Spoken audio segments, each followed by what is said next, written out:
hal tersebut sangat mengejutkan karena ini dalam rangka pilkada serentak. Tadi terlambat karena saya melaporkan terlebih dahulu kepada Ketua Umum PDI Perjuangan Ibu Profesor Dr. Megawati Soekarno Putri terkait dengan dinamika politik nasional, ya khususnya yang sangat mengejutkan bagi kami adalah berita mundurnya Ketua Umum Partai Golkar Bapak Erlangga Hartarto.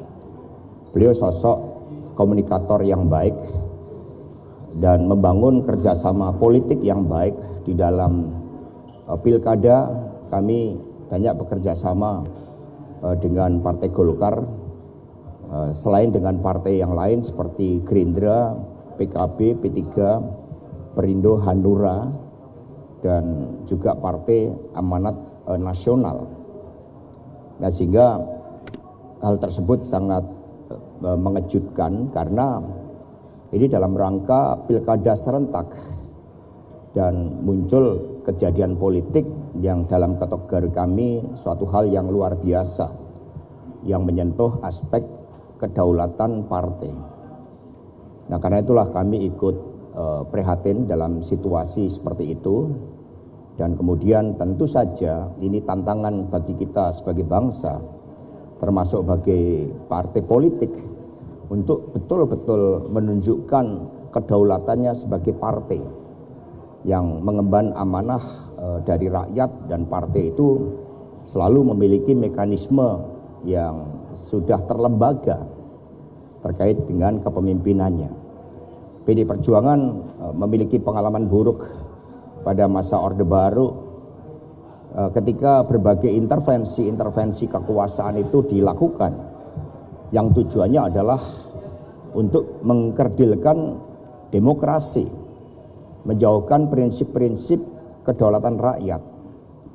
Dan ketika watak kekuasaan sudah berbeda di dalam tujuan membangun demokrasi itu, dalam situasi tantangan yang tidak mudah seperti persoalan global, ketegangan di Timur Tengah, harga-harga pangan yang naik, persoalan perekonomian kita, kemudian persoalan terkait dengan kelas menengah, tidak adanya supremasi hukum, maka kami mengkhawatirkan hal-hal itu akan membawa dampak yang kurang baik, termasuk di dalam perekonomian nasional kita.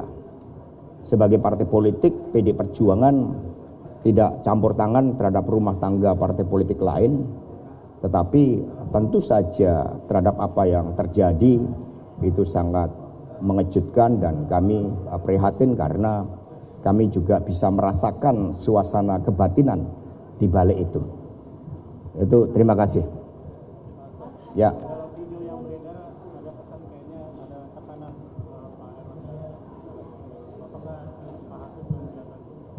Ya, kalau proses itu sebagai wacana publik, sebagai hal-hal yang dirasakan, sebenarnya sudah terjadi jauh sebelumnya. Ketika sebelum Pilpres itu berlangsung. Bahkan tekanan-tekanan itu juga masih terjadi yang dialami wali kota kami, Ibu Ita misalnya. Itu ketika Pilpres juga menghadapi hal yang sama. Dan ketika berbagai upaya akomodatif itu sudah dilakukan, ternyata pada akhirnya tetap. Maka ini menjadi suatu pelajaran yang berharga bagaimana kita harus betul-betul kokoh menghadapi tekanan apapun, ya kita harus kuat. Karena sejatinya percaya diri, hidup merdeka, hidup berdaulat, kalau itu diyakini dalam kekuatan kolektif, itu mampu menghadapi intervensi apapun dengan menggunakan hukum sekalipun. Maka Ibu Mega menyatakan prihatin dan sangat mengkhawatirkan terhadap kehidupan demokrasi ke depan karena implikasinya itu nantinya juga sangat luas.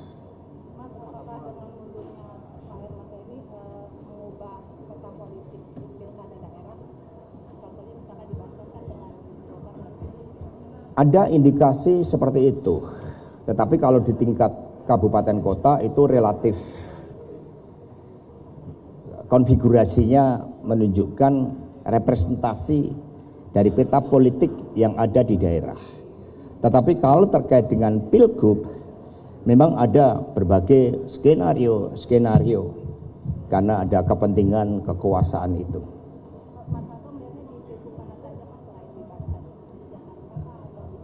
Ya, terutama daerah-daerah yang padat penduduk.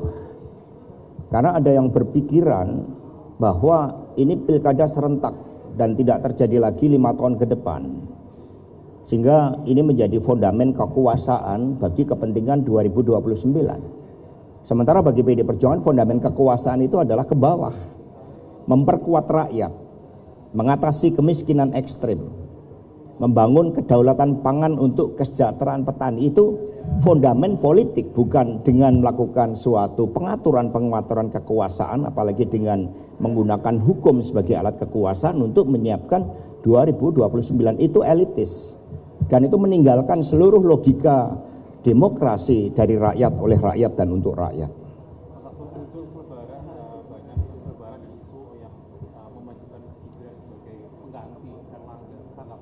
Ya, itu juga menunjukkan suatu motif-motif politik. Sehingga kemudian ada yang menggunakan itu bagi kepentingan kekuasaan tadi. Maka PD Perjuangan kami mendoakan agar setiap partai politik betul-betul dapat menjaga kedaulatannya yang berada di tangan anggota. Kedaulatan itu bukan berada di pucuk kekuasaan.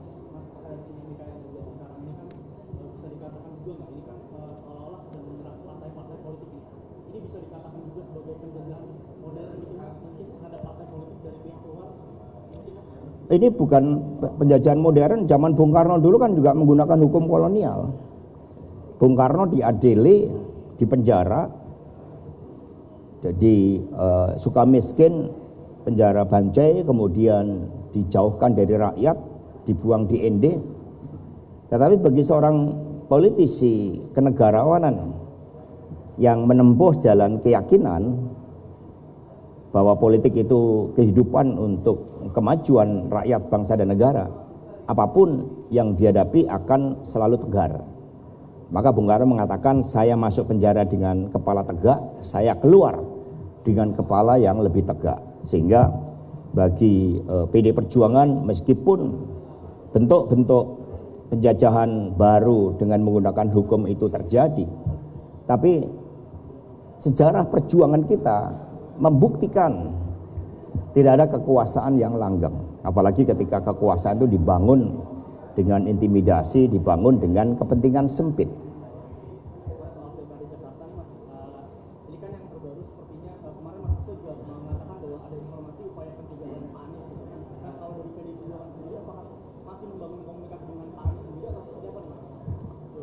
Jadi pilkada ini kan sama dengan pemilu yang lain, rakyat berdaulat.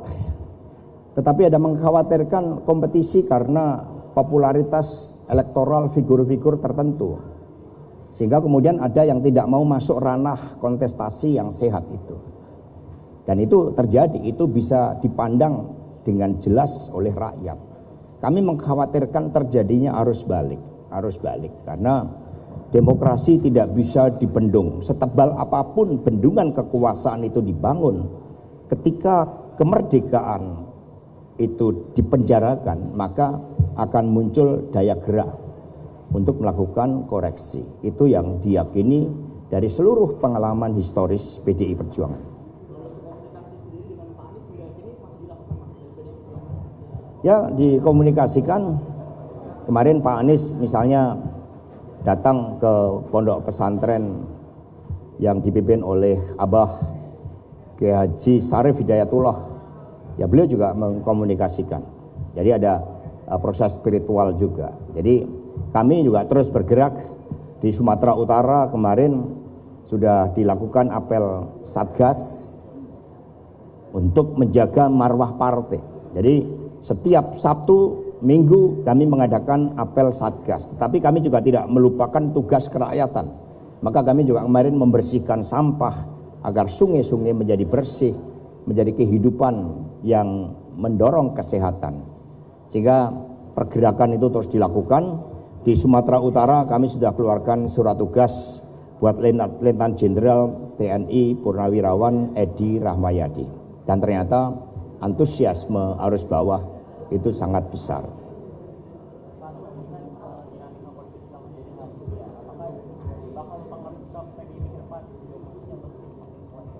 Semua seperti hukum alam itu ada aksi reaksi, ada dinamika, ada dialektika.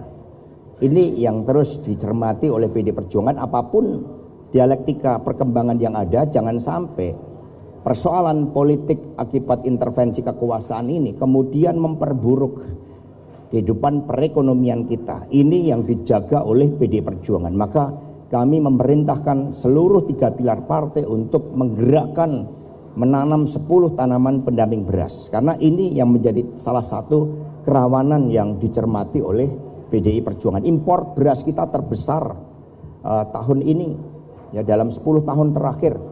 Ini sangat disayangkan. Artinya nilai tukar petani selama 9 tahun terakhir itu hanya 101%. Petani hanya punya keuntungan 1%, sehingga partai memperkuat jati diri yang berasal dari wong cilik ini.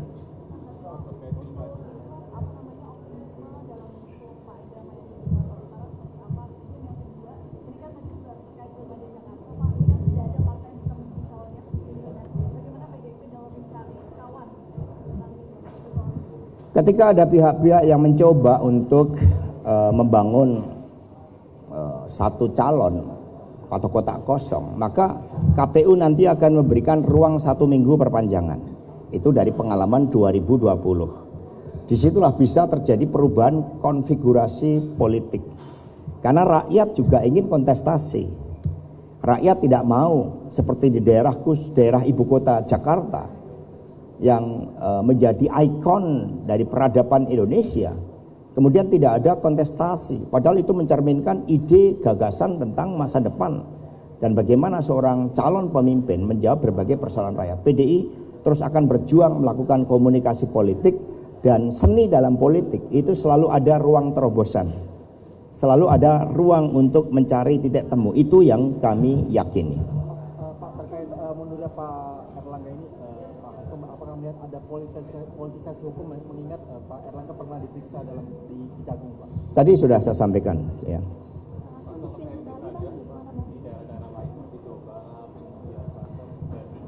Ya, kita tetap, ya istilahnya, ini kan bagikan permainan dalam sepak bola.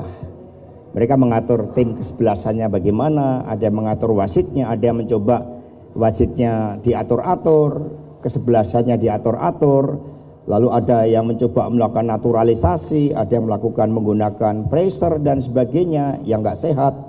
Maka kami berdiri pada aturan main, sehingga biarlah mereka yang mencoba menyempitkan makna kontestasi dalam demokrasi. Yang penting PD Perjuangan tetap konsolidasi dan tetap melakukan komunikasi politik dengan partai lain, ya. Kami lakukan partai lain, dan untuk itu nanti pada hari Rabu tanggal 14 Agustus, maaf, masih ingat Pilpres. Jadi pada tanggal 14 Agustus, jadi hari Rabu 14 Agustus itu nanti kami akan mengumumkan, ya, Ibu Megawati Soekarno Putri akan mengumumkan calon kepala daerah dan calon wakil kepala daerah yang gelombang pertama. Ya, tunggu tanggal 14 Agustus. Ya, 14 Agustus nanti akan disampaikan. Ya, termasuk nanti lengkap mencerminkan seluruh Indonesia. Karena pijakan PDI ini kan Indonesia untuk Indonesia Raya, maka yang diumumkan itu nanti merepresentasikan Indonesia kita. Ada yang dari Aceh, ada yang dari Papua, ada yang dari Jawa, Sumatera, Kalimantan, Maluku, pokoknya Kalimantan lengkap.